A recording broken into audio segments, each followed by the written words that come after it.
Good Morning Business.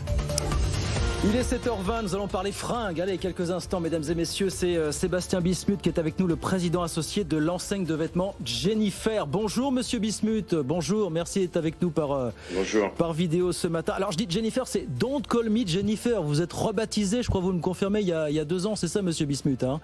Exactement, vous pouvez m'appeler Sébastien. Ouais, je vous appelle Sébastien et on dit donc Don't Call Me Jennifer. Vous êtes avec nous ce matin, alors beaucoup de questions à vous poser, mais d'abord le fait que vous avez lancé une opération de com qui fait beaucoup causer. Vous proposez à votre clientèle de choisir le prix de certains articles. Le pull en coton, vous vous posez la question clairement, est-ce que vous pouvez le payer 12,99 €, 9,99 € ou 6,99 €? C'est vos soldes à vous apparemment, vous n'avez pas fait de soldes, mais vous misez beaucoup sur ces 10 jours de promotion d'un genre un peu particulier. C'est ça monsieur Bismuth hein?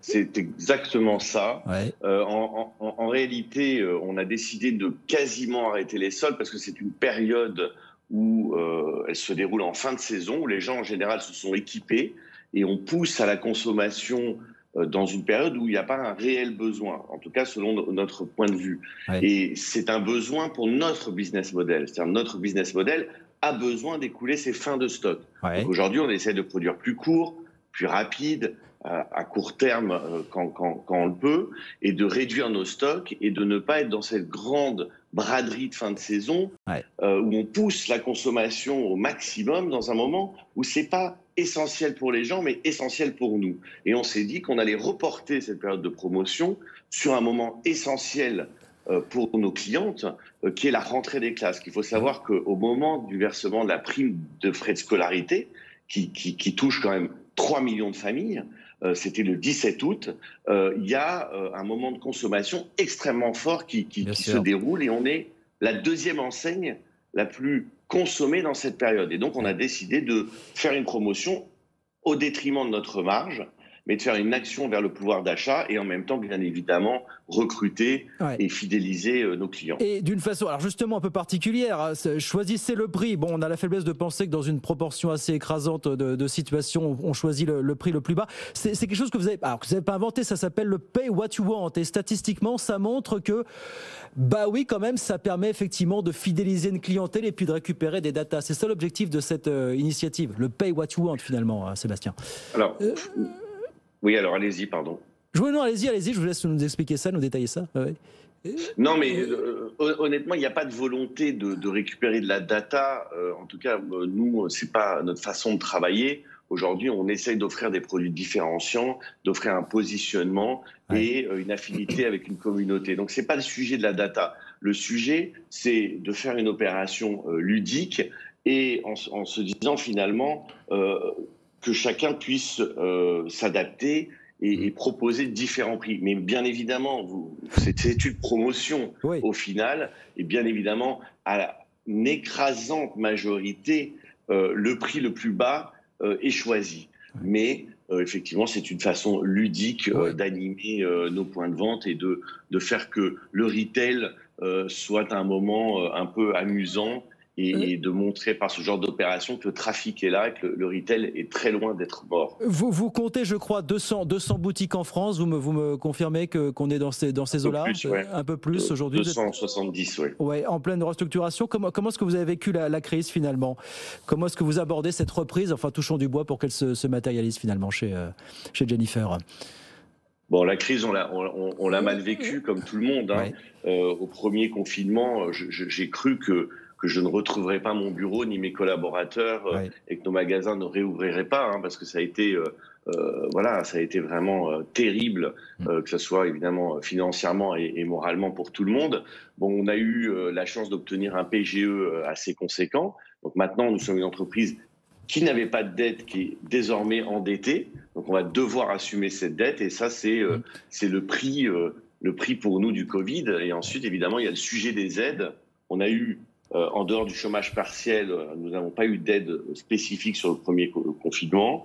Sur le deuxième confinement, il y a eu un crédit d'impôt sur les loyers qui nous ont permis de négocier le paiement de la moitié de nos loyers. Et là, sur le troisième, mi-confinement avec fermeture des grands centres commerciaux à partir de fin janvier, bon, l'impact est évidemment considérable. On est en attente d'une aide concernant les loyers. Je crois que vous vouliez en parler justement. Ben oui, ben justement, parce qu'on a appris hier, alors justement qu'on allait prolonger de 6 mois ce dispositif, donc qui va permettre aux bailleurs de bénéficier d'un crédit d'impôt s'ils renoncent au loyer de leurs locataires commerçants. Est-ce que pour vous, c'est une mesure qui va faire du bien, effectivement? Est-ce que ça reste, parce qu'on nous explique ça depuis des mois, que ça reste une véritable bombe à retardement, cette question de loyer? Est-ce que pour vous, c'est encore un sujet prégnant?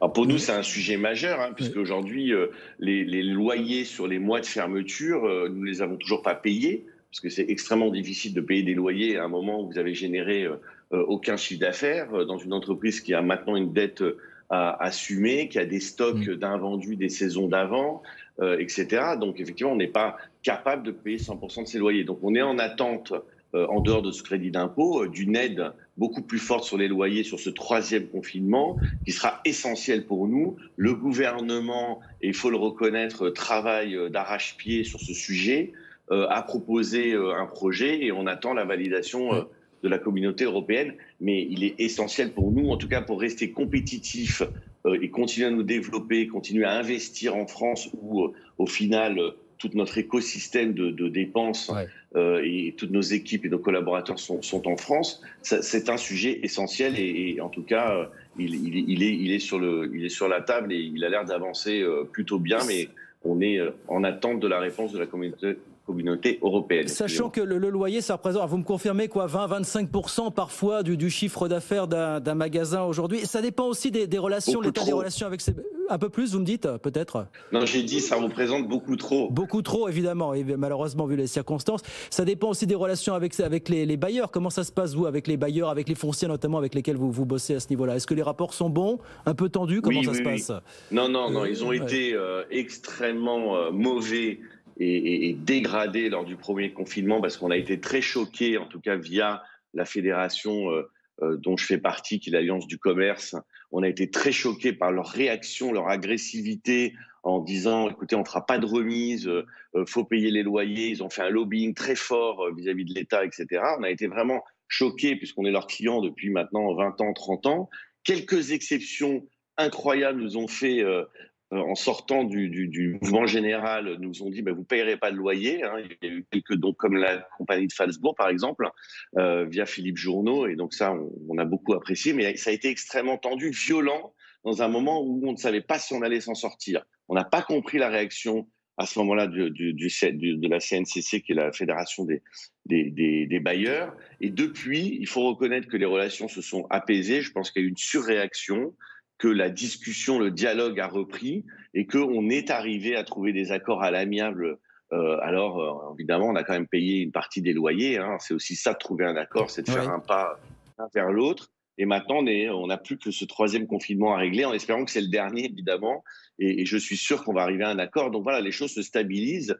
Maintenant, nous, on est tournés vers l'avenir, vers la reprise économique, vers le dynamisme qu'on doit avoir en tant que retailer et leader dans notre secteur des 10-18 ans. Et donc voilà, maintenant on pense à l'avenir et on espère que cette page va rapidement se tourner. Et ça passe par cette opération promotion, donc qui se tient encore pour quelques jours, je crois, apparemment. Voilà, payez le prix que vous voulez. Exactement. Sur toute une série d'articles. Merci beaucoup Sébastien Bismuth, merci d'avoir été avec nous ce matin quelques minutes sur BFM Business.